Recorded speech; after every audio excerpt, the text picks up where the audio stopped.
রবে পড়ে মায়ার সংসার রবে পড়ে দেহ পুড়ে হবে ছাই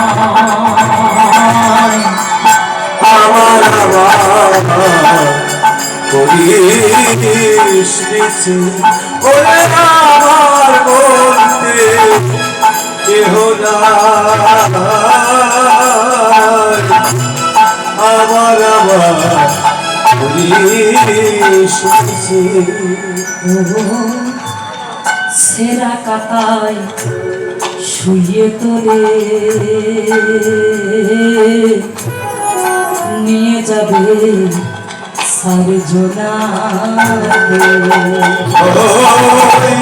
সেরা কাতায় শুয়ে তোরে নিয়ে যাবে চারজনাতে। এখন কত দামি দামি বস্ত্র পরেছো তুমি তোমার পরনে, যেদিন তোমার দেহ থেকে প্রাণ পাখি চিরজনমের মতো চলে যাবে না, ওই দামি বস্ত্রটা তোমার পরন থেকে আগে খুলে নেবে। সেদিন থেকে তোমার হাতে একটা আংটিও থাকে, সকল কিছু খুলে নেবে, কিন্তু তোমার কণ্ঠে যদি তুলসী মালা থাকে, এই মালাটা কিন্তু কেউ খুলে দিতে পারবে না। এই মালা তোমার সঙ্গে চলে যাবে। এই বলছে যদি পারো সকাল সকাল দেহটাকে তুমি গোবিন্দের জন্য অর্পণ করে দাও, তবেই তোমার মরণ বৃন্দাবনে আজকে ভগবানই মনে করে গেলেন হেরা তারা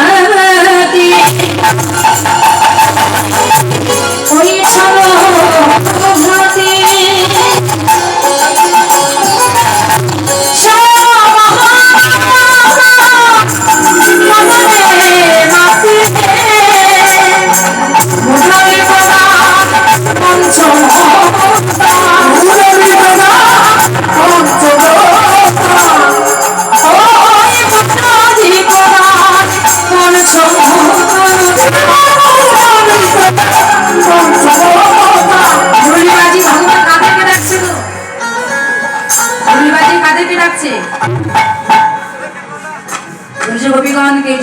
মনস্কামনা পরিপূর্ণ করতে হবে। কেন ব্রজগোপীগণ সেই একদিন হতে 30 দিন পর্যন্ত হবিষে রন্ধন করে কাত্যায়নী ব্রত নির্মাণ করে মাকে আহ্বান করে সন্তুষ্ট করে মাকে ডেকেছেন। আর মা সেদিন বলেছিল তোমাদের বাসনা পূর্ণ হবে কবে? যেদিন বৃন্দাবনে ভগবান শ্রীকৃষ্ণ রাসলীলা করবেন, সেদিন তোমাদের বাসনা পূর্ণ হবে। তাই ভগবান বলছে কবিতাকে জানতে হবে মুরলী গোগান